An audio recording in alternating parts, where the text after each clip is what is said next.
Je pense en consacrer deux, celle-là et la suivante, au début de l'islam. Et puis nous ferons une dernière séance au mois de juin qui sera peut-être une séance de comparaison entre le monothéisme, un retour un peu pour essayer de confronter. C'est intéressant. Là, j'ai suivi l'ordre chronologique, le judaïsme, le christianisme et l'islam. Et après, nous pourrons revenir un tout petit peu pour essayer de confronter et de comparer. Je vous ai mis, et je vous le dis tout de suite, je n'ai pas l'occasion d'en reparler, un assez rare Coran du XVIIe siècle, c'est le verset du trône, qui est écrit ici. Le verset du trône, j'arrive à retrouver, voilà. C'est dans la deuxième sourate, le verset 255. C'est assez rare parce que c'est un Coran portatif. Quand ce sont des rouleaux comme cela, c'est qu'on portait sur soi un verset du Coran. C'est pour le transporter. Et j'ai trouvé que cette image était assez belle et représentait assez bien le caractère décoratif du Coran. Je reviens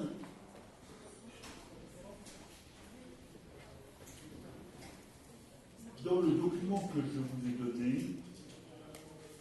et qui nous servira aussi, j'arrive à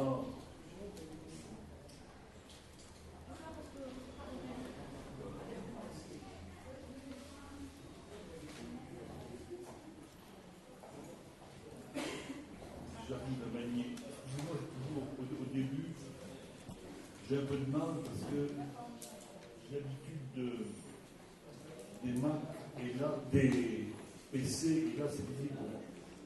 Dans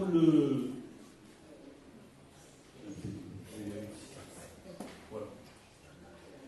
Le document que je vous ai donné, j'explique deux ou trois choses qui sont indispensables.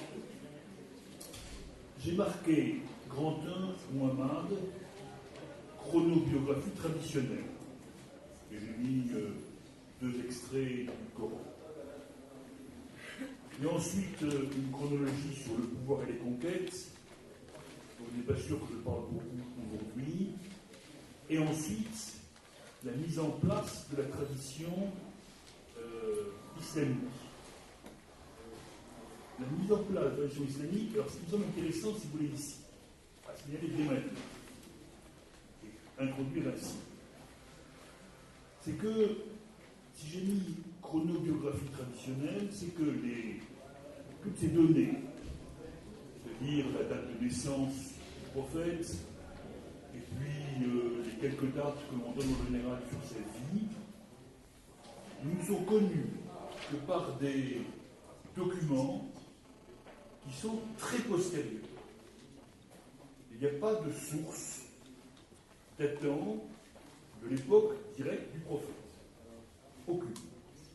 Réellement aucune. Et que ce que nous savons de la vie du prophète est à partir, je l'ai indiqué là, la mise en place. Vous voyez qu'ici, il y a le Ibn Hisham, qui est mort en 828, donc on est, vous voyez, au 9e siècle, et que lui-même, on ne sait pas, on ne connaît pas son texte, mais son texte a été repris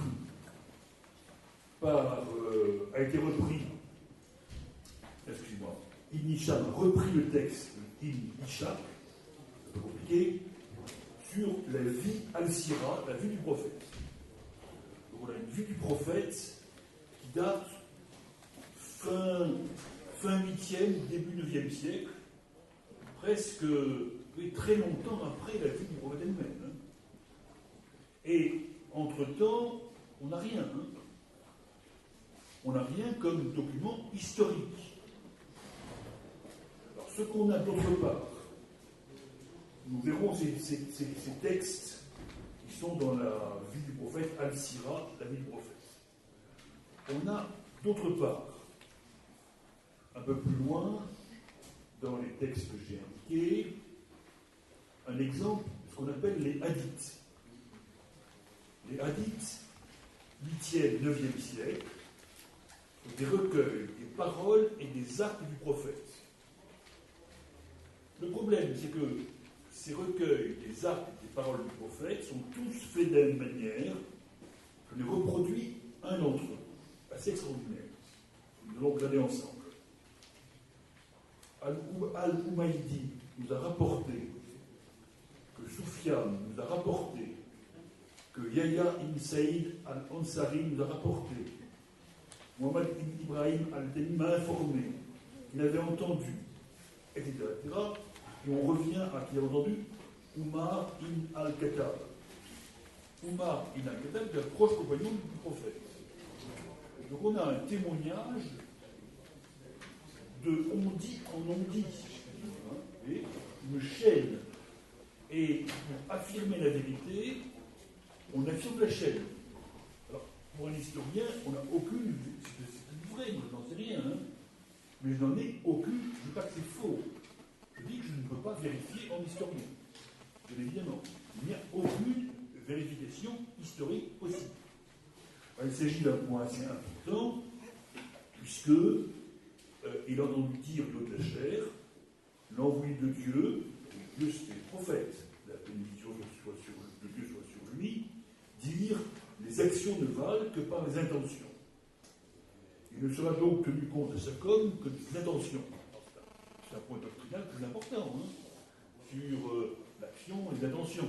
Si je veux bien faire, même si je fais mal, on tiendra compte de mon intention, hein, et pas du résultat.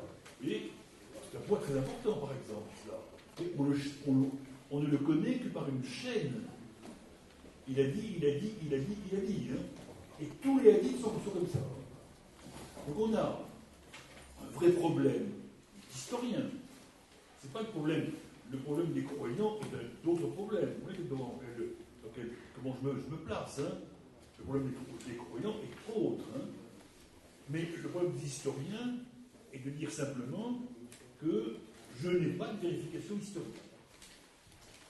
Et que, alors, on voit bien comment l'islam s'est construit progressivement.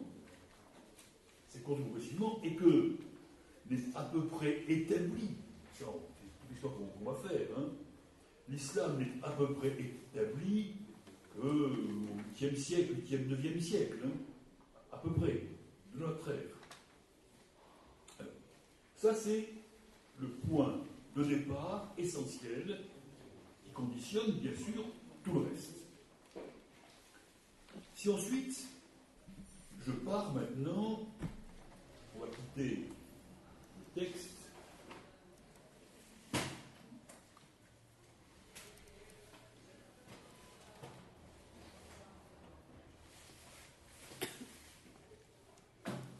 là,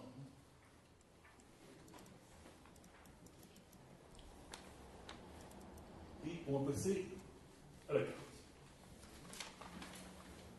La carte que je vous donne ici est un 610, donc au moment de la naissance supposée du prophète, hein, que la tradition donne du prophète. Comment est le monde? Alors le monde, la couleur verte pour se tromper, c'est pas encore l'islam qui a gagné. Hein. On est avant l'islam. Hein. La couleur verte est, pour le cartographe, un peu maladroite. On a un bassin méditerranéen qui est intégralement chrétien. Intégralement chrétien. Il y a des différences avec ce que domine l'Empire byzantin et les autres, mais même le royaume wisigoth, par exemple. Hein, le royaume wisigoth est un royaume chrétien. Donc, la totalité du bassin méditerranéen est chrétien, avec, on a parlé la dernière fois, des communautés juives, bien sûr, dans cet ensemble chrétien. Avec, aux frontières de ce monde chrétien, dominé par Byzance, qui succède à l'Empire romain byzantin, l'Empire perse, l'empire des Sassanides, c'est important. Et puis bon, l'Arabie avec, en Arabie, qui, vous savez, était largement désertique, avec en Arabie des communautés chrétiennes, des communautés juives assez nombreuses et importantes, et même un temps, par exemple, il y a dans l'Arabie qu'on appelle l'Arabie heureuse. L'Arabie heureuse, c'est le sud, c'est le Yémen actuel. Hein. Dans l'Arabie heureuse, simplement parce qu'il pleut, hein, et qu'il y a un peu de... il y a des moyens de se nourrir un peu plus grands. Il y a même un temps un royaume juif, un royaume gouverné par des juifs, au sud de l'Arabie. Alors, autrement, qu'est-ce que c'est que l'Arabie, à la date du début du VIe siècle? D'abord, c'est un lieu, on a beaucoup de mal à situer déjà simplement les Arabes. Les Arabes, d'abord parce que de l'extérieur, on ne les appelle jamais comme ça. Le mot arabe, arrive à son apogée grâce au Coran, parce que le Coran proclame que l'arabe est sa langue. L'arabe, c'est la langue du Coran. Donc il a une dignité qu'il acquiert grâce à cela, si je puis dire. Hein. L'arabe est la langue du Coran. Autrement, qu'est-ce que c'est que les Arabes? C'est très difficile de le dire. Hein. D'où vient la langue arabe? C'est très difficile de le dire. On a, d'autant plus que, dans toute cette période, on n'a aucun texte écrit. On a quelques inscriptions. C'est l'épigraphie, quelques inscriptions en arabe. Et, alors, j'ai essayé de lire un petit peu ça, mais c'est extrêmement complexe. Je ne vais pas m'engager dans l'explication trop complexe de l'origine de l'arabe. On voit quelques inscriptions et on sait par ailleurs qu'il y a non pas des textes écrits, mais il y a de la poésie. Il y a des poésies et il y a des histoires aussi entre les tribus. Les tribus, en général, qui se partagent l'espace, ont leurs poètes. Les tribus ont leurs poètes et il y a pour raconter les exploits des tribus, il y a une prose cadencée dont beaucoup pensent qu'elle a été une sorte de modèle pour l'écriture du Coran ensuite. Hein. Le Coran, ça s'inspire aussi de cette prose cadencée qui a servi à décrire les exploits des tribus. Et puis, alors, progressivement, on voit apparaître dans les inscriptions, un alphabet, on l'appelle maintenant l'alphabet arabe, tout simplement, si vous voulez. Ils dérivent tous de l'alphabet phénicien, comme l'alphabet hébreu aussi, etc. Ils dérivent tous de cet alphabet avec beaucoup de différences dans un cas et que les progressivement, et on ne sait même pas si effectivement, on ne sait même pas même si le Coran est écrit dans dialecte spécifique de la Mecque ou un autre dialecte. En tout cas, Sourate 26, le cite, en vérité, ce Coran est une révélation émanant du Seigneur du monde, révélation faite en langue arabe claire. Révélation faite en langue arabe claire, ça veut dire que, quand on réfléchit à tout cela, ça veut dire que Dieu parle arabe, hein, très, très précisément. Hein. Ça veut dire que Dieu, pour la dernière révélation, l'ultime révélation, Dieu, Allah, choisit l'arabe. Hein. C'est ce qu'affirme bien sûr le Coran. Alors, ensuite, la Mecque, à l'époque où nous sommes, je répète, au début du 7e siècle, la Mecque, il y a à la Mecque, c'est une petite oasis, la Mecque. Hein. Il y a une source. La source, après, dans le pèlerinage, on l'appelle la source Zamzam. deux ailes, hein, source Zamzam et une source, donc quand il y a une source dans le désert, c'est un point où les troupeaux se rassemblent, hein, les troupeaux de chameaux ici se rassemblent. Et il y a un lieu sacré à la Mecque, un lieu sacré avec des pierres sacrées, qu'on appelle, le terme technique des savants, c'est des bétiles, B-E-T-Y. Des pierres sacrées, dont une est restée, c'est la pierre noire, hein, la pierre noire enchâssée dans la Kaaba, etc., et avec un monument qui s'appelle la Kaaba, où il y a une pierre. Alors dans le Coran où après on dit que, c'est pas dans le Coran, dans les textes ensuite, on dit que la pierre avait été apportée par des anges, qui était blanche. Cette pierre blanche a tellement recueilli, absorbé les péchés des hommes, qu'elle est devenue noire, hein, à force d'absorber les péchés des hommes. Bon, cette pierre est pré-islamique, comme on dit. Hein. Elle date du temps où il y avait plusieurs déesses, plusieurs divinités adorées à la Mecque. Et avec donc une roche sacrée, un bétil, et avec toutes sortes de cérémonies, qui la plupart d'entre elles sont des cérémonies à la fois des sédentaires, de ceux qui restent à la Mecque, qui tiennent la Mecque, qui tiennent le lieu de la Mecque, et puis les cérémonies des Bédouins. Parce qu'il y a un lieu comme cela, il y a rencontre entre les sédentaires qui habitent le lieu de la source, et puis il y a ceux qui passent, qu'on appelle en général des Bédouins, pas tout à fait le même type de population. Et avec, semble-t-il, des cérémonies pré-islamiques, pour demander extrêmement classique, hein, pour demander la pluie dans ces zones-là, on implore bien sûr pour la pluie, hein, et beaucoup, c'est important de le dire, hein, beaucoup des gestes encore actuels du pèlerinage de la Mecque reprennent des gestes pré-islamiques. Hein.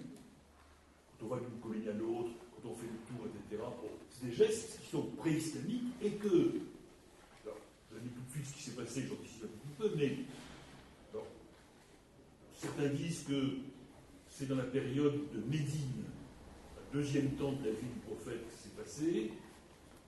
Il y a eu, et on le voit dans le Coran, une volonté de la part du prophète, de la part de son prophète, de rapporter ces lieux à Abraham. Mais c'est on installe Abraham là. Abraham, on l'a vu, on a parlé du judaïsme, il n'y a pas d'existence historique. Hein. Mais on se sert donc de l'Abraham biblique. Hein. Le prophète se sert de l'Abraham biblique pour faire de la Mecque un lieu d'Abraham. Alors, ce lieu, là aurait eu lieu le sacrifice d'Isaac ou d'Ismaël, là aurait eu lieu, etc. Beaucoup de choses de la vie. Agar, la mère d'Ismaël, aurait cherché en vain de l'eau pour abreuver son fils, pour étancher la soif de son fils, et aurait enfin trouvé la source Zamzam. Hein. Toutes sortes d'histoires se construisent autour d'Abraham et de la Mecque, et le sanctuaire devient, à travers la personne du prophète et du Coran, un sanctuaire abrahamique, hein, très fortement. Et donc, avec une sorte de rituel. Avec cependant un point qui est tout à fait intéressant, historique quand même, c'est que dans le Coran et dans les premiers textes, quand il s'agit du sacrifice par référence au sacrifice d'Abraham, il est question de chameau. L'animal que l'on sacrifie n'est en aucun cas le mouton, pour une raison extrêmement simple, c'est que à la Mecque, il n'y a pas de mouton. Hein. On est dans une oasis, c'est pas du tout un lieu où il y a des moutons. Les moutons sont ailleurs. Hein. Ils sont là, mais de l'herbe, les moutons. Hein. Il y a quand même un peu plus de verdure pour faire capturer les moutons dans une oasis, ce serait quand même une hérésie. Hein. Donc, c'est le chameau. Hein. Et il y a beaucoup de versets du Coran qui se rapportent au chameau, la chamelle, il y a plein d'histoires autour du chameau dans le Coran. Et donc c'est un des exemples qui montre bien comment ensuite le Coran et la religion a été relue en fonction de son extension. Le mouton est arrivé après quand l'islam s'est étendu, et s'est étendu dans un monde où les éleveurs de moutons étaient nombreux, et où les chameaux, il n'y a pas de chameaux, éventuellement. Donc c'est le mouton qui est devenu l'animal, comme dans la Bible, c'est un bélier dans la Bible. Donc on a retrouvé la même chose que la Bible. Mais au point de départ, ça fait besoin de montrer que le sacrifice du mouton, qui dans le monde musulman aujourd'hui encore est si important, en réalité, à l'origine, ce n'était pas un sacrifice du mouton. Et donc il y a une évolution de fait considérable ici. Alors, je reprends maintenant sur, pour l'essentiel, le récit traditionnel. On nous dit que le prophète appartient à un clan. Alors on dit un clan pas très important d'une grande tribu de la Mecque, on appelle les Quraysh. Peu importe ici, les Quraysh c'est une grande tribu, et les Quraysh tenaient le sanctuaire. Les Quraysh c'est très important parce qu'ils tenaient le sanctuaire, ça veut dire que sans doute les tribus qui passaient payaient les droits, ça veut dire que la tribu est d'abord. La famille du prophète n'est pas dominante, mais appartient à ce clan. Et on est, je le répète, dans un monde politique. Ce qu'on nous dit ensuite, c'est que le prophète, la première indication de sa mission, c'est sans doute vers 610. Il se retire dans la solitude du désert, solitude du mont Hijaz, et c'est là où, dans la solitude du mont Hijaz, il va avoir la première révélation. C'est-à-dire la première fois que Dieu va lui parler. Je voudrais retrouver ici, là, c'est la 97, voilà. La sourate 97 du Coran, qui est très brève, comme toutes les dernières sourates, 5 versets, qui disent simplement, alors toujours au nom d'Allah, le clément, le miséricordieux, bien sûr, elles appellent le destin. Nous l'avons fait descendre. Alors, nous l'avons fait descendre, le L apostrophe, c'est le Coran. À tout moment, le Coran descend du ciel vers la terre. Nous l'avons fait descendre durant la nuit du destin. C'est tout ce qu'est la nuit du destin. La nuit du destin a une valeur supérieure à 1000 mois. C'est là que les anges descendent, ainsi que l'esprit, par permission de leur Seigneur, chargé de tous ordres. Elle est paix et salut jusqu'au lever du jour. Vous voyez que c'est pas... c'est une traduction très compliquée, mais c'est jamais un sens évident. Il n'y a jamais un sens direct. Toujours un sens métaphorique, caché, etc. Nous en reparlerons. Le destin, c'est là où le prophète dit ensuite, d'après ce que nous dit la tradition, qu'il a entendu la parole de Dieu, et avec l'apparition de l'archange Gabriel, qui dans cette nuit du destin a commencé à lui révéler la parole de Dieu. Donc il y a un intermédiaire, l'archange Gabriel, qui lui révèle la parole de Dieu. On dit dans les vies, dans la sira du prophète, qu'il a été très effrayé, très ému par tout cela, qu'il allait se confier à son épouse, qui était sa première épouse, Khadija, une veuve. Il avait épousé une veuve qui avait une veuve assez riche, qui avait des caravanes, il travaillait pour elle dans le désert. Il court se confier à elle, il est rassuré par elle. Et à partir de là, il va y avoir une chose très simple, c'est que la révélation d'un Dieu unique, va à l'encontre de ce qui est adoré traditionnellement à la Mecque, donc il va encourir une opposition très forte, y compris dans son clan. Il y a une sourate du Coran qui maudit un de ses oncles, qui s'était opposé à lui. Et y compris dans son clan, il va avoir une opposition très, très forte d'une partie des Mécois, d'autant plus que les Mécois vivent à partir des fonctions religieuses traditionnelles de la Mecque. Et qu'ils craignent de perdre de l'argent pour le pèlerinage. Si bien que après la mort de ses protecteurs, sa femme Khadija, Muhammad, nous dit-on, décide de partir de la Mecque à Médine. Je vais vous montrer quand même une carte ici des lieux.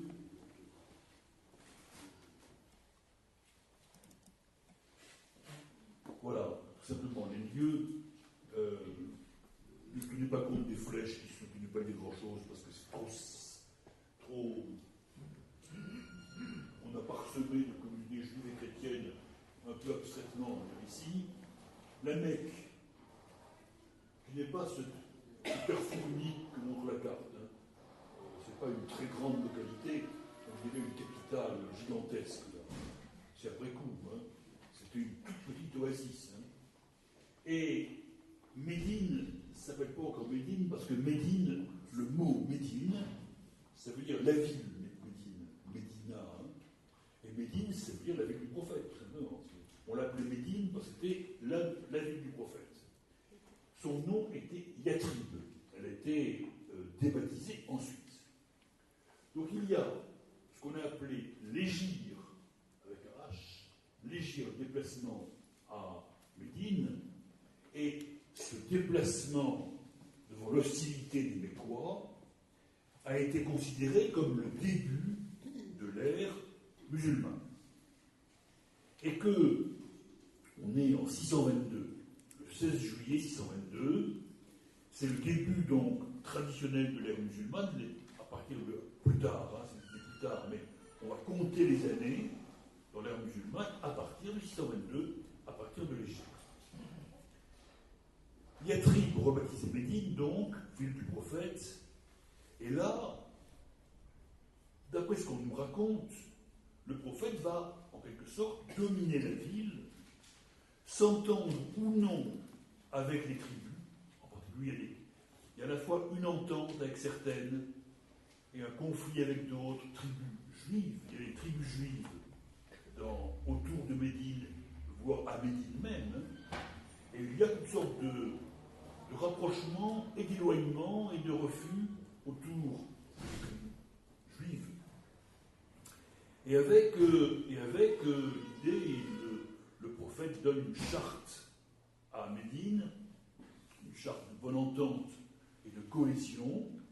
Donc il crée, dans la mythologie musulmane, il crée la première communauté Ummah, ce qu'on appelle Ummah, U2MA, transcrit ainsi, c'est la communauté des musulmans.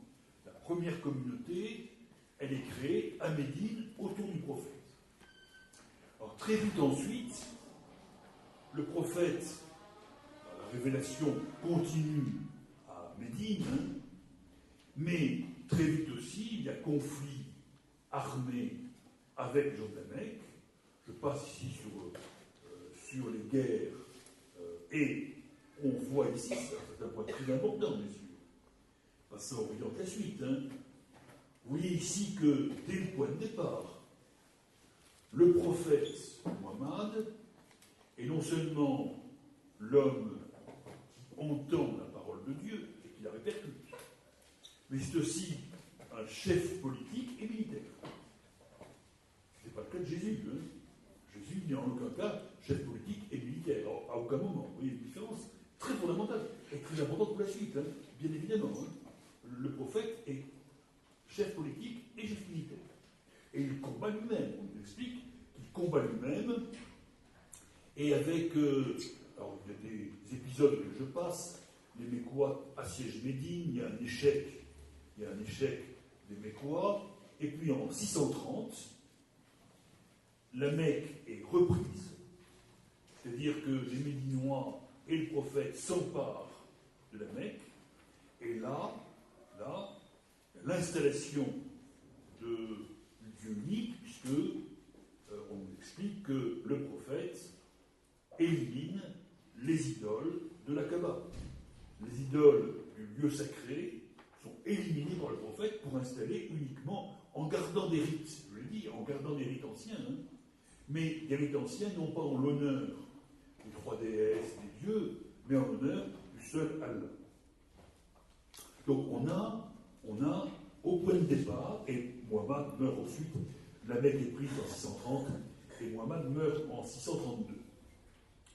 Alors, à partir de là, et à la mort de Muhammad, une partie déjà de l'Arabie est dominée par ceux qui suivent le prophète. Alors, le problème suivant, bien sûr, et c'est fondamental, c'est le Coran. J'ai un Coran ici, il y a de multiples traductions en français. Je ne peux bien sûr, malheureusement, lire le Coran qu'en français. J'aimerais bien le lire en arabe parce que je crois que ça change considérablement les choses. Et d'après tout ce qu'on lit, bien sûr, le Coran est fait pour être, on commence par là, non pas pour être lu, mais pour être récité, pour être parlé, pour être psalmodié, pour être, etc. Le Coran est fait, la langue du Coran est faite pour cela, et non pas pour une lecture. Pour ceux que ça intéresse, moi je trouve qu'il y a un très bon livre qui s'appelle le Dictionnaire du Coran, collection de bouquins. C'est un livre scientifique, c'est un livre scientifique, Dictionnaire du Coran, avec ce dictionnaire. La collection de bouquins chez Robert Laffont, ça maintenant quelques années, c'est fait par une communauté scientifique internationale. Et puis vous avez une entrée Moïse, et on vous dit comment Moïse apparaît dans le Coran, une entrée Jésus, vous avez tant de choses. Puis vous avez le voyage céleste, vous avez. C'est très, très commode à utiliser en lecture du Coran. Alors, le Coran. Le Coran, le vrai problème qui se pose sur le Coran, c'est que là, il y a forcément, et naturellement, et puis c'est pas étonnant, il y a une divergence entre la position des croyants et la position des historiens. Forcément. Non pas un conflit, mais on n'a pas la même perspective. Les religieux disent le Coran est révélé. Le Coran est révélé. Alors, nous verrons plus tard, la semaine prochaine, dans 15 jours, qu'il y a ceux qui disent que le Coran est révélé dans l'instant, puis il y a ceux qui disent qu'il était là déjà de toute éternité. Ce qui change un peu les choses. Si le Coran est là de toute éternité, ça veut dire qu'il est forcément immuable. Si le Coran est descendu pour un moment donné, c'est pas tout à fait la même chose que si le Coran est immuable de tout temps, si vous voulez. C'est le débat sur le Coran créé ou incréé. Est-ce qu'il est créé au moment donné pour la situation dans laquelle on est, ou est-ce qu'il est incréé de toute éternité? Alors c'est le débat des croyants, ça, c'est pas le débat des historiens, ça. Mais je pose aussi le débat des croyants. Pour, donc, je répète, les croyants, qu'ils soient créés ou incréés, le Coran est la parole de Dieu. Je l'ai dit, Dieu, Allah parle en arabe, c'est la parole. Et donc, d'un bloc, si je puis dire. Or, les historiens ont mis en évidence, toutes sortes de travaux internationaux depuis très longtemps, qui ont montré qu'il avait fallu des dizaines d'années avant que le Coran existe, si je puis dire. Et qu'on a eu, alors à partir de quand, comment s'est fait cette transmission, ça, on n'en sait absolument rien. Vous savez, là, alors, les vies légendaires racontent que Mohammed répétait, et puis ses disciples écrivaient sous sa dictée, y compris sur des feuilles de bananier, etc. Il y a toutes sortes de récits comme ça qui sont faits, pour lesquels on n'a aucune preuve, hein, du passage, c'est le passage à l'écrit, si vous voulez, c'est important. Il y a un passage à l'écrit, les premiers manuscrits complets du Coran que nous avons datent de la fin du IXe siècle. Vous savez qu'on est, là encore, très très tard. Fin du IXe siècle, les premiers manuscrits complets. On a des bouts de Coran avant, on a des extraits, des petits bouts de manuscrits, si vous voulez. Hein. Je ne veux pas dire que le Coran date du IXe siècle, mais le premier manuscrit complet que nous ayons date du IXe siècle. Et la version définitive, la proclamation définitive par le pouvoir politique, c'est le Xe siècle, 1936, peu importe, hein, on a proclamé le Coran, c'est comme ça et pas autrement. Entre-temps, il a fallu, et on le voit quand on lit le Coran est fait de morceaux. Le Coran, et il n'y a pas eu, après, il n'y a pas eu de volonté de recomposer ces morceaux. Il y a eu, par exemple, dans la Bible, dans certains cas. Si, ceux qui connaissent le Coran le savent, et j'invite ceux qui ne connaissent pas à regarder, le Coran, par exemple, quand on parle d'Abraham dans je ne sais plus combien de morceaux du Coran, mais à aucun moment il n'y a l'histoire complète d'Abraham. On parle d'Abraham à plein d'endroits. On parle de Moïse à plein d'endroits. On parle, etc. Hein. Sans il n'y a pas de récit dans le Coran. Il n'y a pas de récit, sinon des petits bouts de récit. Hein. Il n'y a pas de récit, sinon des morceaux de récit. Et il semble bien qu'on ait cousu cela. Alors, les 50 il y a une période de la Mecque, une période de Médine, c'est pas la même. Il y a eu des travaux sur le style du Coran pour montrer que ça s'est étalé sur un certain nombre d'années dans la rédaction, sur la langue, là, des ouvrages extrêmement spécialisés. Mais il n'y a pas, je le répète, il n'y a pas de, par exemple, sur les thèmes les plus courants, les annonces de la fin des temps. Hein. Les annonces de la fin des temps qui viennent tout le temps dans le Coran.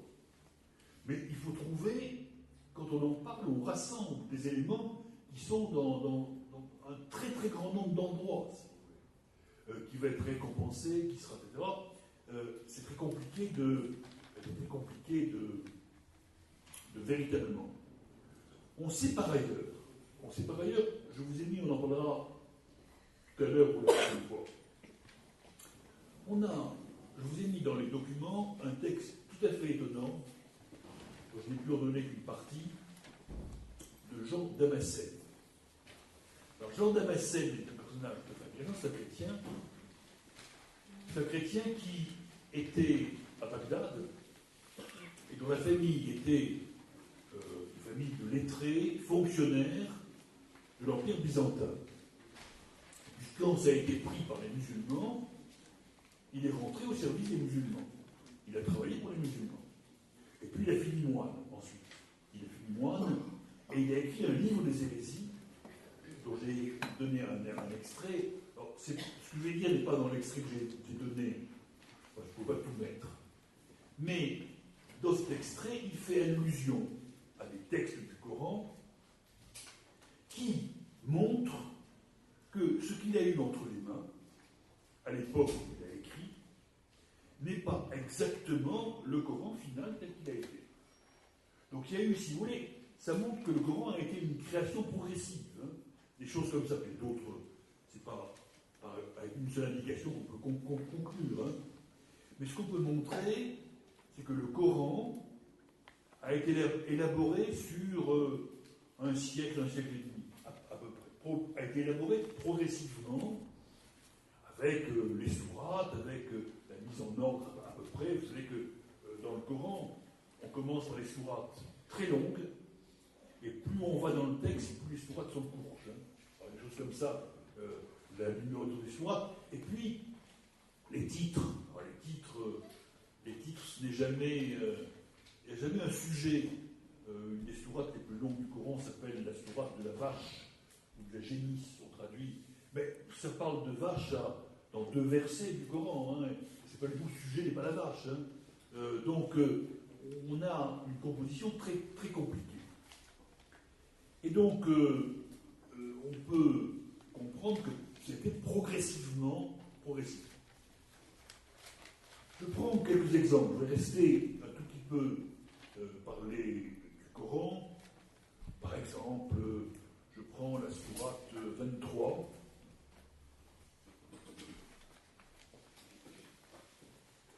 Qui s'appelle le pèlerinage. Et je la prends parce que elle parle de Dieu, elle parle d'Allah, et on peut commencer par là. C'est ainsi que nous l'avons révélé, le Coran, sous forme de versets explicites. Allah conduit dans le bon chemin celui qu'il veut.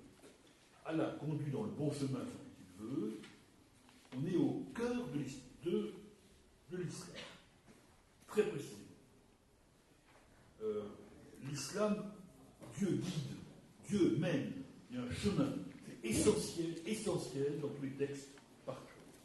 Et d'une part, Allah conduit dans le bon chemin, et en même temps, celui qu'il veut, et en même temps, la toute-puissance de Dieu. Ensuite, Allah établira au jour de la résurrection une distinction entre ceux qui ont cru, les Juifs, les Sabéens, les chrétiens, les mages ça peut être les croyances perses, et ceux qui, n'ayant pas cru, lui ont associé d'autres divinités. Allah est témoin de toutes choses. Mais ça veut dire, si on prend le verset tel qu'il est là, ça veut dire que Allah reconnaît que les chrétiens et les juifs ont une croyance qui vaut quelque chose par rapport. Et l'essentiel de la détestation dans le Coran, c'est contre l'idolâtre. On retrouve des choses très comparables de la Bible, Moïse et la Bible. C'est surtout contre l'idolâtre, et pas ceux qui croient sont meilleurs que les idolâtres, même s'ils ont une croyance qui n'est pas la vraie croyance, celle que Muhammad aurait. Voilà. Ne vois-tu pas que tout ce qui se trouve dans les cieux et sur terre se prosterne devant Allah? La prosternation est fondamentale dans l'islam. J'ai pris exprès ces versets parce qu'on trouve assez rapidement dit. Je crois bien que le mot mosquée, masjid, c'est là où on se prosterne. C'est l'étymologie, c'est le lieu où on se prosterne. Et donc, la prosternation qui indique la toute-puissance d'Allah est essentielle.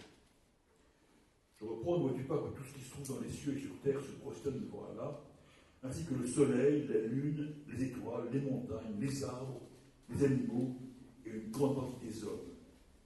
Mais beaucoup méritent le pire tourment, car celui qui néglige Allah ne trouvera personne pour l'honorer. Allah fait ce qu'il veut. Et puis après, il y a deux clans adverses se querellent au sujet de leur Seigneur. Alors ceux qui n'ont pas cru, et là, il y a leurs vêtements seront façonnés dans du feu, on fera couler de bouillon sur leur tête, de façon que leurs entrailles soient consumées ainsi que leur peau, et pour eux des fouets de fer. À la fois des violences très fortes, exprimées comme dans la Bible d'ailleurs, absolument comme dans la Bible, de la même manière. Des violences pour ceux qui ne veulent pas croire. Pour ceux qui ne veulent pas croire, qui ne peuvent pas reconnaître la toute-puissance d'Allah, et chaque fois qu'ils vont sortir au bord de l'évanouissement, ils y sont ramenés et ils goûteront les tourments du feu. Mais inversement, Allah fera entrer ceux qui croient, Allah les fera entrer dans des jardins arrosés de ruisseaux, ceux qui auront cru et accompli de bonnes œuvres.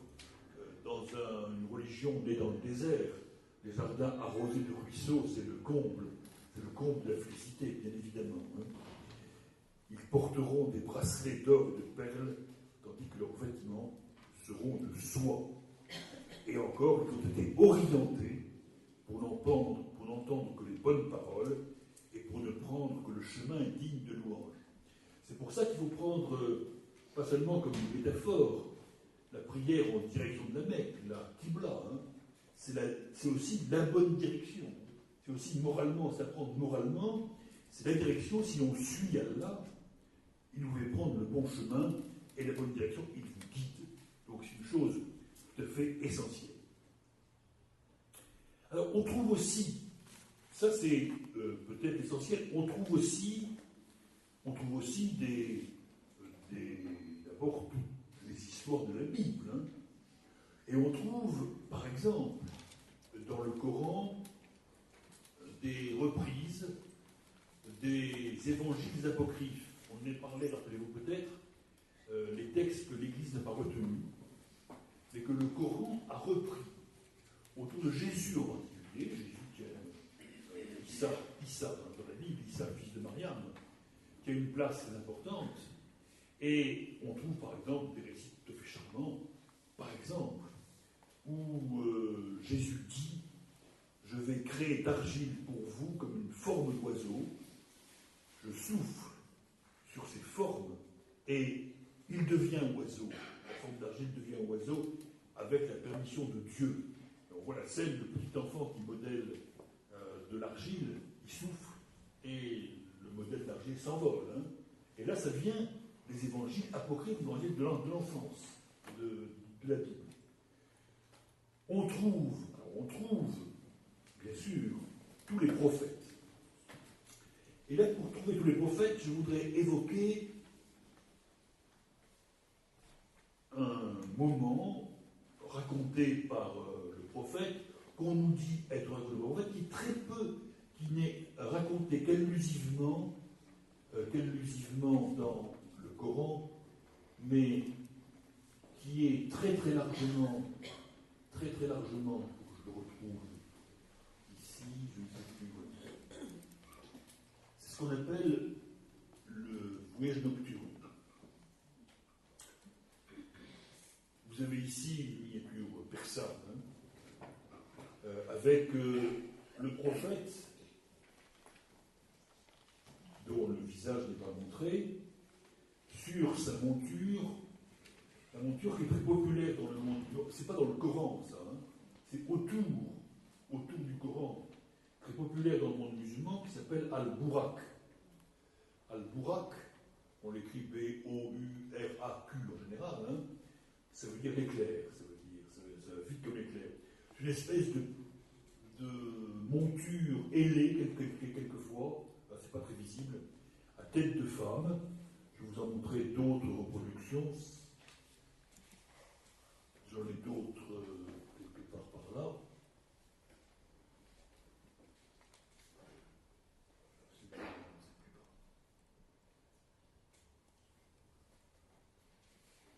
J'ai perdu le Burak. Voilà, excusez-moi.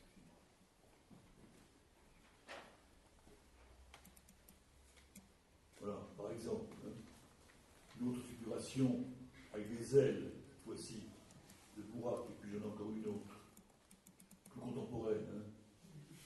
Très contemporaine, et c'est une imagerie populaire, hein. C'est une imagerie populaire très importante, l'image de Burak emportant le prophète dans les cieux, je veux dire maintenant, c'est quand même très populaire, hein, comme on le voit très clairement ici, que je laisse Burak. Alors, il s'agit d'un épisode dont on dit que le prophète l'a raconté, et on connaît cet épisode parce que un tel l'a dit, puis l'a dit, hein, comme je l'ai vu, comme on l'a montré tout à l'heure. Il y a deux événements. Il y a d'abord le voyage nocturne, en arabe ça se dit Isra, I-S-R-A, voyage nocturne, et il y a l'ascension céleste, mirage, M-I-R-A-J. Il y a une allusion dans le Coran, une allusion au voyage nocturne, simplement, dans la sourate 13, qui s'appelle le tonnerre, la sourate 13. Attendez, excusez-moi, c'est pas 13, c'est 17. Dans la sourate 17, le premier verset, gloire à celui qui fit voyager son serviteur c'est le prophète, de nuit, de la mosquée sacrée à la mosquée éloignée. La mosquée éloignée, c'est la mosquée Al-Aqsa, c'est la mosquée de Jérusalem, sur l'esplanade des mosquées actuellement. La mosquée sacrée, c'est la Mecque. Donc, le premier voyage nocturne, c'est un voyage qui va de la mosquée sacrée de la Mecque à la mosquée Al-Aqsa à Jérusalem. Alors là, et en allant, il passe dans différents lieux. On raconte que dans ce premier voyage, il s'arrête au Mont Sinaï pour saluer le souvenir de Moïse. Vous voyez, c'est un pèlerinage, si je puis dire, un circuit qui rappelle les prophètes. Il s'arrête à Bethléem pour saluer le lieu supposé de naissance de Jésus. Il s'arrête à Hébron. Hébron, c'est le caveau des patriarches. Toujours à Hébron, c'est là où on dit qu'Abraham est inhumé. C'est un lieu que se dispute actuellement encore, c'est très chaud en Israël, Hébron, parce que c'est un lieu symbolique autour d'Abraham. Et Abraham est disputé entre les religions. Puis il arrive à Jérusalem, et de Jérusalem, il s'élève vers le ciel avec Bourak, et il laisse au sol l'empreinte de son pied. Et laissant au sol l'empreinte de son pied,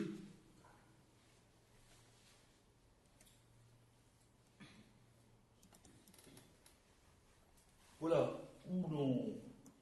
Alors ça, on ne le voit plus, on ne peut plus y rentrer actuellement, mais c'est sur l'esplanade des mosquées le dôme du rocher, et c'est le rocher à l'intérieur du dôme du rocher. Et c'est le rocher dont on dit qu'il a gardé l'empreinte du pied de Muhammad. Il a gardé l'empreinte du pied, donc très vénéré pour son voyage céleste, son ascension céleste. Je vous remontre le dôme du rocher. Voilà.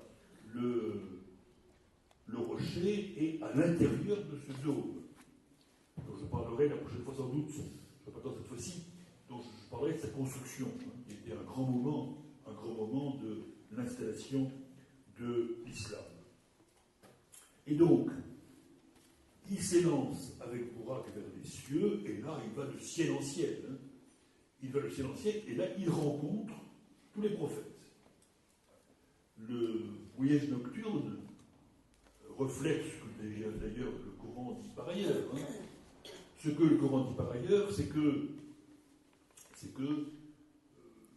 l'islam prend la suite de l'ensemble des prophètes qui l'ont précédé, et que là, il rencontre Moïse, il rencontre Noé, il rencontre Adam, il rencontre Jésus, il rencontre tous les prophètes au ciel. Et enfin, non seulement il rencontre tous les prophètes, mais il parvient à la contemplation divine. C'est le seul moment où elle s'est évoquée indirectement, de manière pas directe, mais cachée, dans le Coran. Il a le privilège de rencontrer Dieu et d'être face à face avec la divinité. Et sans que, c'est pas du tout comme Moïse au Mont Sinaï, où Moïse descend avec des instructions. Là, on ne sait pas ce que Dieu a dit. Une contemplation plus divine qui est très forte. Donc, ça c'est essentiel, parce que ça installe aussi, si vous voulez, ça installe Jérusalem comme lieu aussi sacré que la Mecque, ou presque aussi sacré que la Mecque, dans le monde musulman, cet épisode-là. C'est très important à cause de cela.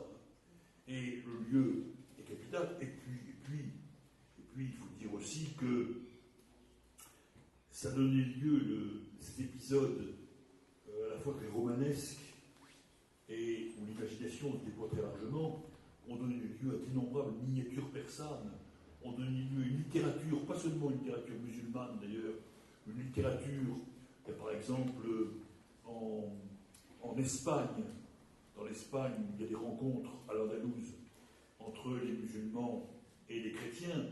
Il y a un livre de l'échelle de Mahomet qui a été qui est l'œuvre d'un médecin juif. Oui, j'aime bien ce mélange des traditions et des religions. C'est le médecin juif qui raconte le livre de l'échelle de Mahomet, et c'est un roi chrétien qui lui permet de l'éditer. Et ça a aussi inspiré, on retrouve beaucoup d'allusions assez directes à ces épisodes dans la Divine Comédie de Dante. Hein. Donc dans l'imaginaire méditerranéen, toute cette histoire du voyage nocturne et de l'ascension céleste est tout à fait essentielle dans ce... Alors, il faut ajouter à cela, si j'indique maintenant, nous parlerons la prochaine fois des conquêtes. J'indique maintenant à peu près comment s'est mise en place progressivement une orthodoxie autour de l'islam. C'est progressif. De même que le christianisme, c'est pas Jésus qui a fondé le christianisme, de même c'est pas Muhammad qui a fondé l'islam. Ça s'est mis en place progressivement. Les textes sont mis en place, la vie elle-même du prophète s'est mise en place, et tout ça s'est mis en place progressivement. Et on peut dire que c'est en place, je le dis, au IXe siècle. Et à ce moment-là, 8e siècle. Et à ce moment-là, on voit apparaître, tout à fait à la fin du 7e, même essentiellement au 8e, des spécialistes du religieux qu'on appelle les oulémas. Les oulémas sont des docteurs de la foi, qui sont des spécialistes de l'interprétation, un peu comme les rabbins sont des spécialistes de la lecture de la Torah pour les juifs. Hein. Les oulémas sont des spécialistes, et ils veulent, nous reparlerons de ce débat-là, hein, mais il y a eu un vrai débat et très important. Hein. Qui doit dire la religion juste? Est-ce que ce sont les oulémas ou est-ce que c'est le pouvoir politique? Est-ce que c'est le calife ou les oulémas? Mais c'est très important pour la suite, hein, sur le mélange, sur le problème du pouvoir politique et du pouvoir religieux. Hein. Les califes auraient bien aimé pouvoir dire à la fois le droit et puis la religion. Et, sauf que les oulémas disent c'est nous qui sommes savants, hein, et souvent ils s'opposent au calife avec des débats. D'autre part aussi, attention là, nous en reparlerons plus tard, ne se met pas en place un islam uniforme. Très vite, nous en reparlerons, les partisans d'Ali, qui avaient été assassinés, qui étaient gendres du prophète, etc., vont se séparer des autres. On va séparer les sunnites et les chiites. Hein. Bon. Puis il y a d'autres écoles de pensée. Il ne se passe pas dans l'islam, dans la mise en place d'une orthodoxie, l'orthodoxie c'est le sunnisme, hein, l'orthodoxie. Il n'y a pas du tout quelque chose de comparable à ce qui se passe dans l'Église catholique avec le pape qui progressivement va avoir la décision sur l'ensemble. Hein. Il y a des islams. Il n'y a pas un islam, il y a des islams hein, qui partagent les mêmes croyances. Les islams partagent deux choses, le Coran et le pèlerinage. C'est les deux choses que tous les islams partagent. Hein. Ils se retrouvent tous à la Mecque, même si entre-temps ils se tapent dessus, hein, mais ils se retrouvent à la Mecque, ils partagent le Coran et le pèlerinage. Autrement, il y a des islams, hein, de manière tout à fait claire. Hein. Et vous savez qu'actuellement encore, les conflits les plus lourds dans le monde sont entre sunnites et chiites. Hein. C'est parmi les plus importants conflits. Alors, l'orthodoxie, cependant, se met progressivement en place avec, si on cherche à résumer qu'est-ce qui se met en place comme croyance, alors, il y a bien sûr, j'ai déjà indiqué cela, Dieu, toute puissance de Dieu, son inimitabilité, et puis l'inimitabilité du Coran, le Coran est inimitable, et la sainteté inimitable du Coran, hein. Le Coran, le prophète, Dieu, c'est les trois éléments fondamentaux, majeurs, qui fondent l'islam. Et la croyance essentielle, c'est, j'ai marqué la profession de foi dans les documents, je crois que Dieu est Dieu et que Muhammad est son prophète, hein, et que c'est le Coran qui le dit. Bon. Ça, c'est plus facile de résumer les croyances de l'islam que il y a beaucoup moins de querelles christologiques et tout ça, c'est très complexe dans le christianisme. Hein. C'est beaucoup plus simple dans le Coran. Donc, Dieu, le prophète, le Coran. Et le Coran se présentant comme l'ultime révélation. C'est une donnée que je n'ai pas dite encore, mais que on avait déjà, je crois, évoquée dans les séances précédentes. Pour Muhammad et le Coran, c'est le sceau des prophètes, c'est la dernière révélation. Donc tout ce qui précède est vrai. Tout ce qui précède est juste. Tous les prophètes précédents sont de bons prophètes. Hein. Il n'y a pas du tout de rejet, aucunement. Hein. Depuis Adam, Noé, Abraham, Moïse, et j'en oublie bien sûr, hein. Et puis Jésus, ce sont de bons prophètes. Mais la révélation n'était pas terminée. Et il revenait au prophète Muhammad de recueillir la dernière révélation. Donc après lui, c'est fini, si je puis dire. Après lui, c'est la parole de vérité donc qu'il exprime. Il n'y a pas seulement le Dieu, le prophète, le Coran, il y a aussi les anges, qui jouent, on n'en parle pas très souvent, mais les anges jouent un rôle considérable dans le Coran et dans l'islam. C'est par l'intermédiaire de Gabriel que le Coran est révélé. Hein. Et les anges sont des êtres intermédiaires entre Dieu et les hommes, et qui ont un peu comme dans la Bible, hein, la vocation d'adorer et de chanter les louanges divines. Hein. Ils ont une vocation permanente pour chanter les louanges de Dieu, et ils sont, dit le Coran, dans une belle formule, créés de lumière. Ils naissent de lumière, créés de lumière. Hein. Ils sont des êtres de lumière. Et avec des êtres asexués, comme dans... Et avec un démon. Alors le démon, c'est pas très... Iblis. Hein. Iblis, c'est le mauvais ange, c'est le démon, Iblis. Et Iblis, sa première révolte, c'est très intéressant, il y a des livres entiers de commentaires sur ce sujet, avec quelques images aussi. La première révolte de Iblis, révolte contre Dieu, contre Allah, c'est que Iblis a refusé de se prosterner devant Adam. Ah oui, on retrouve la prosternation. Hein. Et c'est quelque chose qui n'apparaît pas du tout dans la Bible, ça. Hein.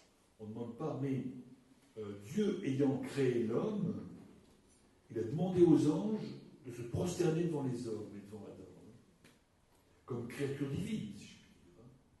Et la révolte de l'Iblis, c'est la jalousie par rapport à cette créature. Eux seuls étaient capables de chanter les louanges de Dieu, quelque chose comme ça. Hein.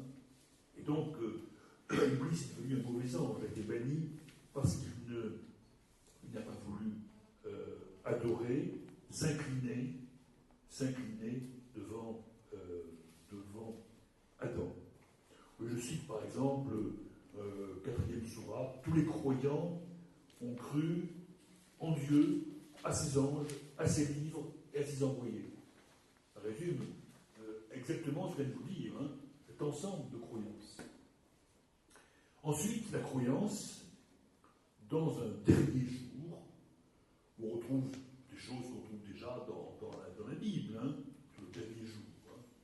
Le dernier jour avec, et c'est un thème majeur de la résurrection, de la prédication du prophète, d'après ce qu'on nous rapporte, avec une résurrection, un jugement et la rétribution pour les bons, qui iront dans des jardins merveilleux où l'eau coulera à flot, hein, et pour les mauvais, au contraire, les flammes de l'enfer, hein, chose comparable à ce qu'on trouve. Hein.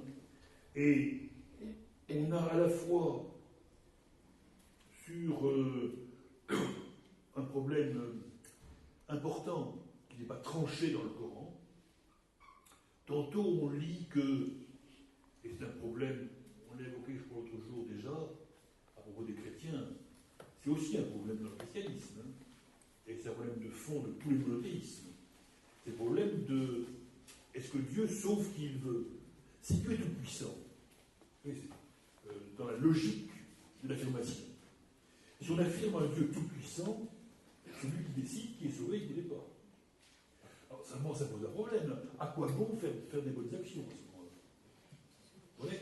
C'est pas la peine de faire de bonnes actions si on est perdu ou sauvé par la volonté de Dieu, comme ça. Alors, le Coran dit, on peut interpréter dans un sens ou dans l'autre. Hein. Selon, par exemple, 5e sourate, il pardonne à qui il veut et il punit qui il veut. Bon, il pardonne à qui il veut, il punit qui il veut.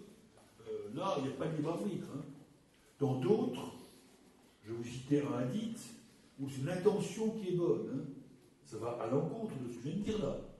On trouve, comme dans la Bible des Évangiles, on trouve des éléments contradictoires. Hein. Bien évidemment, comme dans tout texte. Hein.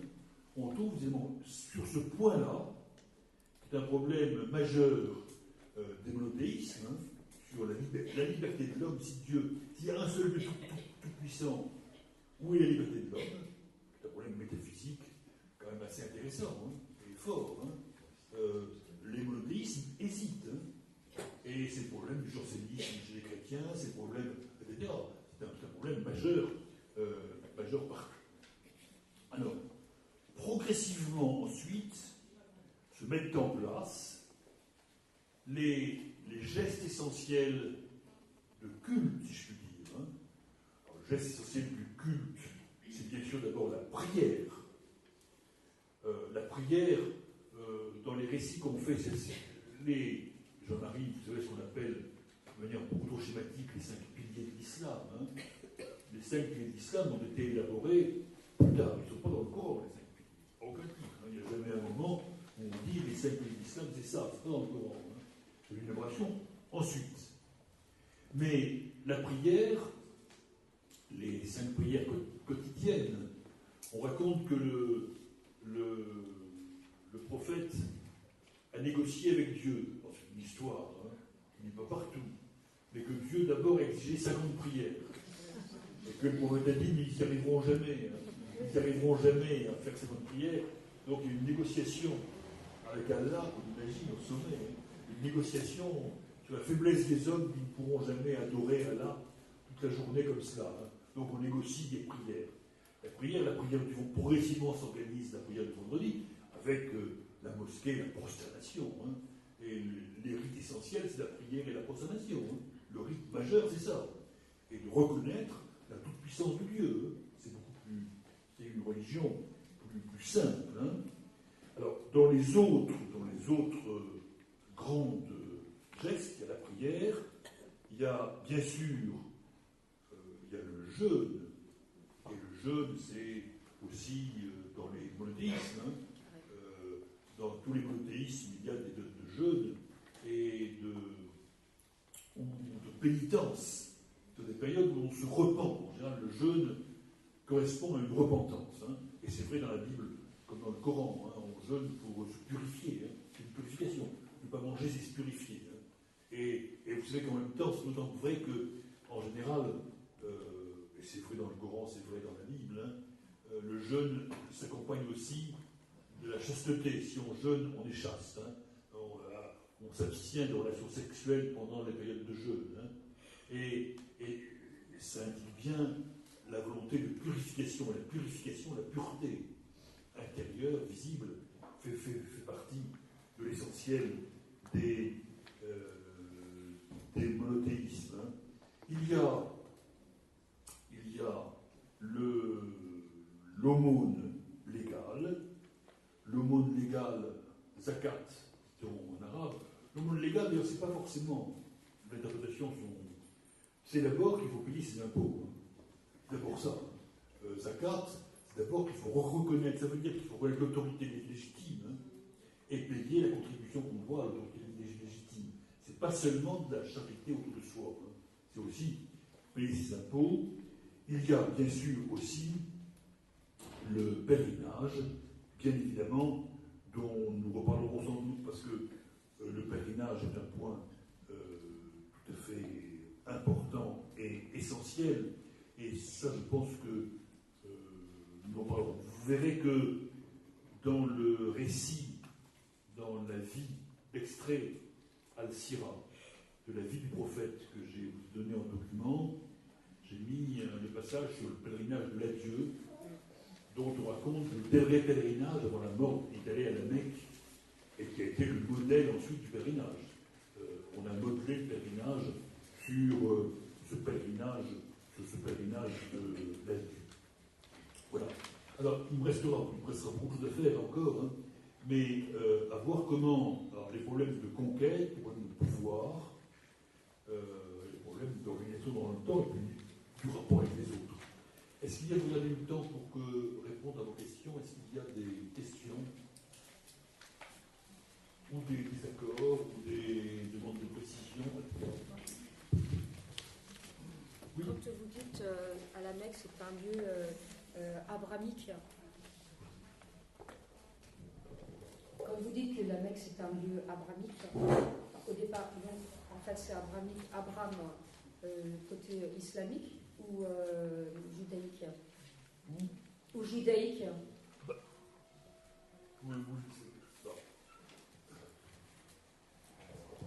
Le personnage d'Abraham est emprunté à la Bible.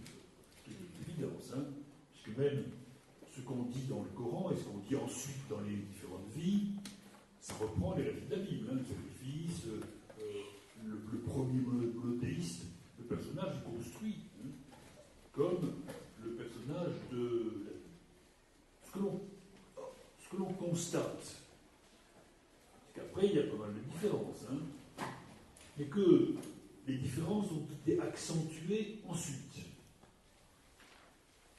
Un point particulier, par exemple, dans le Coran, on ne dit pas quel est le fils que Abraham va sacrifier.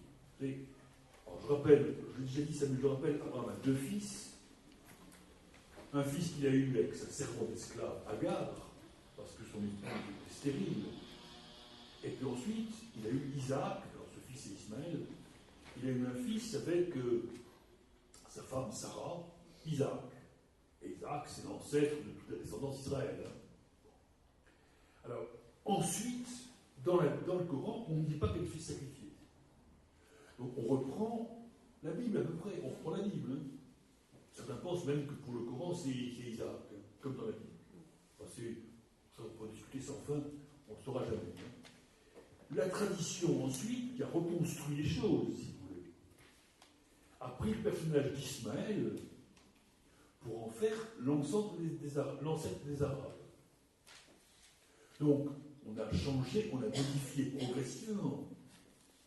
On a transformé l'Abraham biblique en un Abraham, de même que des récits, je ne sais pas si des récits sont aussi dans les textes du Midrash ou du Talmud, mais les récits, par exemple, ne sont pas dans le Coran, je ne crois pas, qui sont dans les textes, dans les hadiths après. Les récits où on voit Abraham casser la boutique d'idole de son père. Le père d'Abraham, dit-on, était marchand d'idoles. Et quand il a la révélation du monothéisme d'un seul Dieu, il casse les idoles de son père, il casse sa boutique, hein, si je puis dire. Alors, progressivement, la tradition, si vous voulez, a islamisé, si je puis dire, Abraham. Et avec quelquefois des incohérences, puisque Abraham est à la fois, pour les musulmans, Abraham est à la fois à Hébron et à la Mecque. Dans les 2 lieux, si vous voulez. Hein. À Hébron, comme pour les Juifs, hein, et on se dispute avec les patriarches, mais il est aussi à la Mecque. Hein. Donc, il y a, c'est l'exemple même, l'exemple d'Abraham est l'exemple même des religions qui créent à leurs origines un mythe. Si vous voulez. Il y a un mythe d'origine, là, si vous voulez. Il y a un mythe d'origine, et alors, certains pensent, je vous l'ai dit en passant, mais j'y reviendrai maintenant, que le prophète Muhammad a sans doute s'est servi du personnage d'Abraham pour habiller ce qu'il crée de lieu unique, si je puis dire. Hein. Et donc, il avait un lieu déjà sacré, qui était la Mecque. Hein. Il a installé Abraham à la Mecque. Il est vrai qu'Abraham n'y était pas à l'époque, ça c'est certain. À à l'époque pré-islamique, on ne parlait pas d'Abraham, à l'époque des Béthil, des pierres qu'on adorait, on ne parlait pas d'Abraham à la Mecque. Donc il y a eu un moment où Abraham a été introduit à la Mecque. Oui. Et sans doute dans la deuxième période, quand Muhammad était à Médine, d'après les spécialistes. Mais on ne peut vous répondre de manière nuancée, on ne peut pas vous répondre non à votre question. Vous voyez ce que je veux dire parce que ce sont des créations de mythes religieux très forts et qui donnent sa force à l'islam. C'est clair? Oui. D'autres remarques moi, je voulais revenir, excusez-moi, allez-y. à l'ange Gabriel, en fait, parce que dans la religion chrétienne, on parle de l'ange Gabriel. Donc, je veux savoir, c'est le même, en fait. C'est le... oui, moi, j'ai le même. Ça dépend si vous croyez aux anges ou pas. Oui, mais comme les deux religions... C'est partie de notre intimité à chacun de croire aux anges. Alors, non, mais vous voulez dire c'est le même. Oui, c'est le même nom, mais c'est le même. Moi, je n'en sais rien si c'est le même ou pas.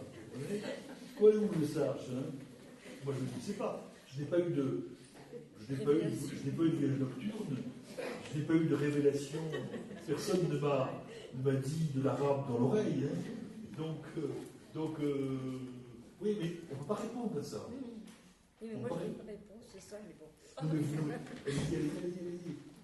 Non, mais je disais, parce que moi, c'est des questions que je me pose et je me dis, j'aime bien avoir une réponse avec ça. Mais bon, c'est pas... Non, mais attendez. Il n'y a pas de réponse. Comprenez bien que pour des personnages qui sont les anges, qui sont, pour l'historien que je suis, des personnages imaginaires. Je ne peux pas dire autrement. Je ne peux pas dire autrement que c'est des personnages qui n'ont pas de réalité concrète. Vous comprenez moi, j'ai pas vu d'ange. Et puis, j'ai pas vu de... J'ai pas de documents me permettant de... J'ai pas de photos, j'ai rien, vous comprenez. J'ai pas de documents. Donc, il y a des questions. Vous avez raison de poser ces questions-là. Parce qu'on touche mieux ainsi ce qui est de l'ordre de la croyance et ce qui est de l'ordre de l'histoire. À la question, est-ce que c'est le même? Moi, j'ai pas de réponse. Moi, j'ai pas de réponse. Bien sûr. Ça vous servirait?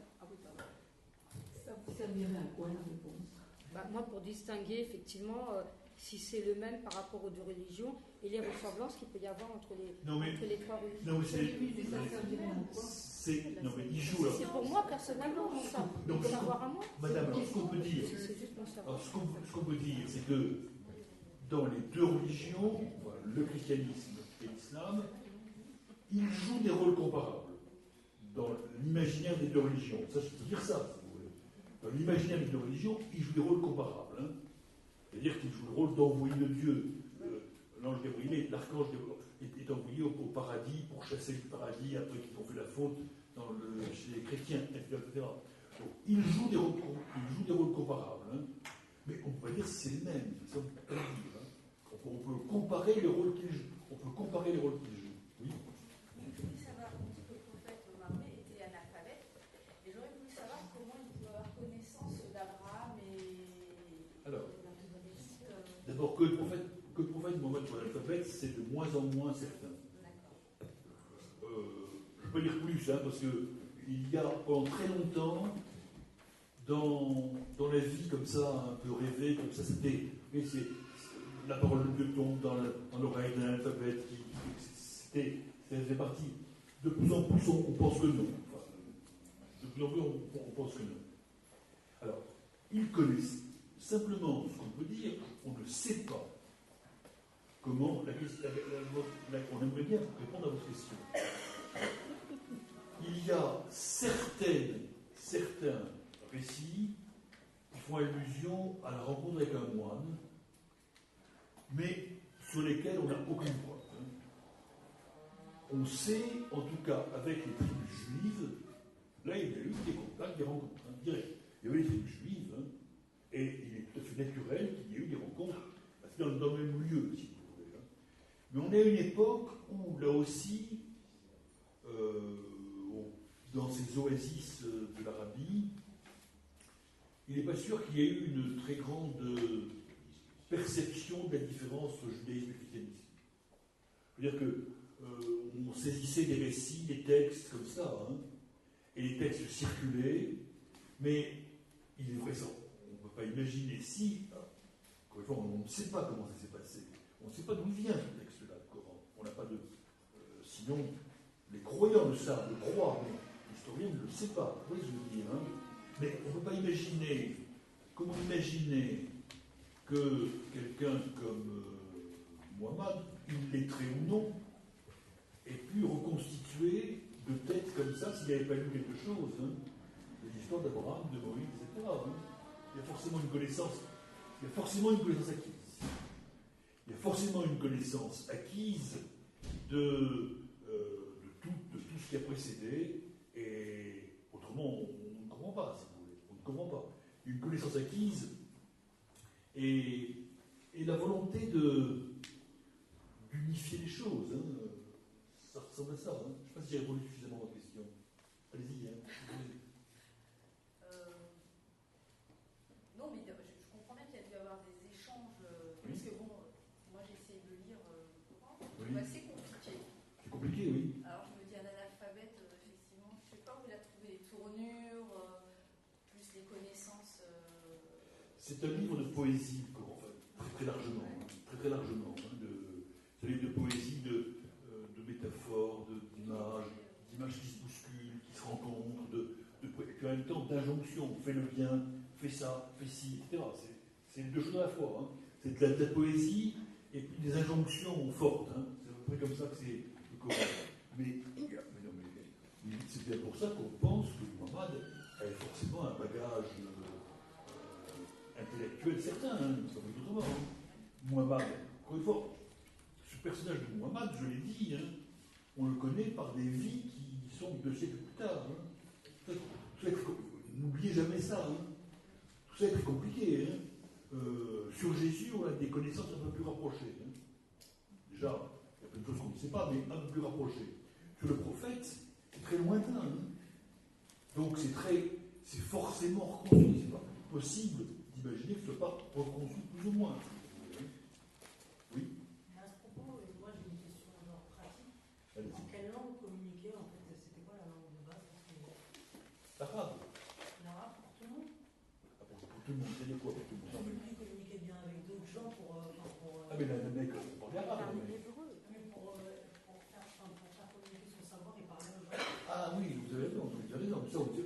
Comment vous répondre à ça?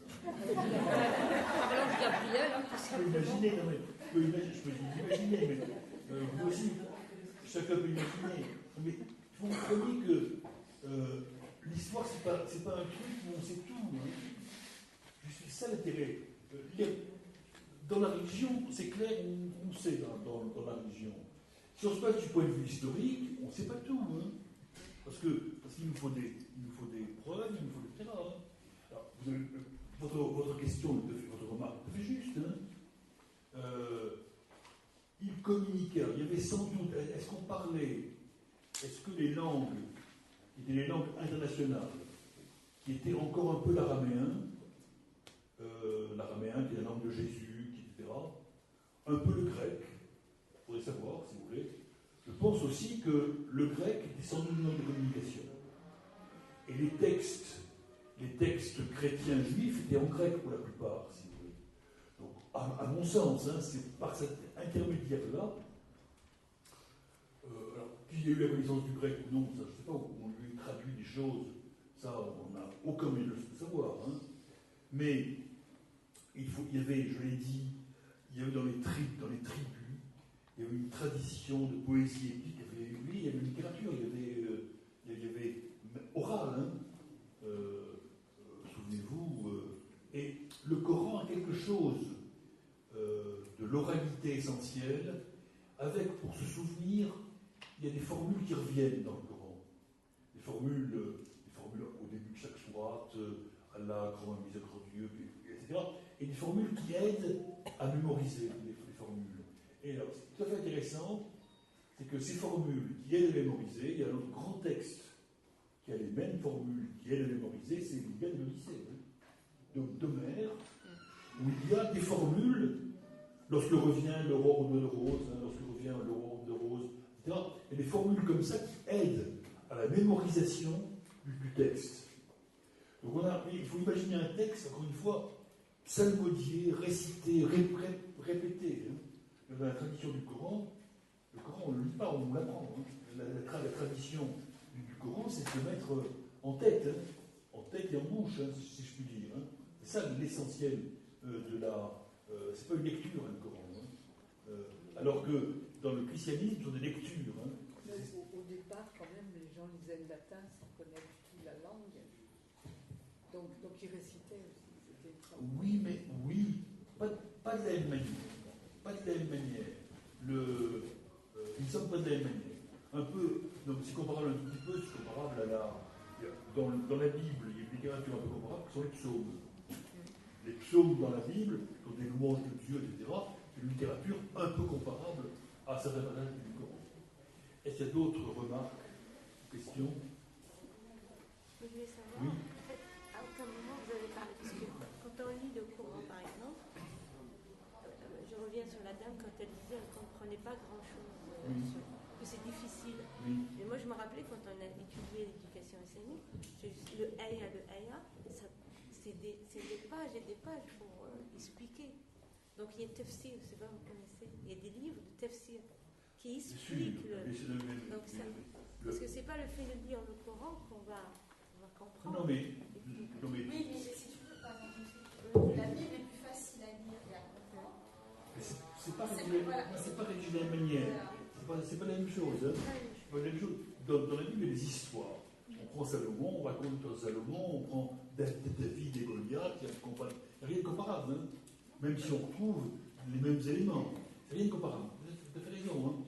Mais ça n'a pas la même fonction. Et ça n'a pas la même fonction. Ça a une fonction, comme une fois, de la prière et la prosternation vis-à-vis de Dieu, qui sont essentielles, comme j'ai de le montrer, si vous voulez. Donc tout est prière dans le Coran. Tout est prière et tout est reconnaissance de la toute puissance de Dieu. C'est ça. Et alors que c'était compliqué, dans le christianisme, c'est autre chose. Dans le christianisme, il y a une histoire qui est celle de Jésus, de sa passion, qui fonde une religion. Là, c'est pas pareil. Là, c'est le texte qui fonde la religion. C'est pas une histoire qui fonde la religion, c'est le texte qui fonde la religion. Et c'est la récitation du texte qui est l'acte essentiel du religieux. Et la reconnaissance que Dieu est Dieu et que Mohammed est son prophète. Voilà. Merci à tous. Allez, on fait.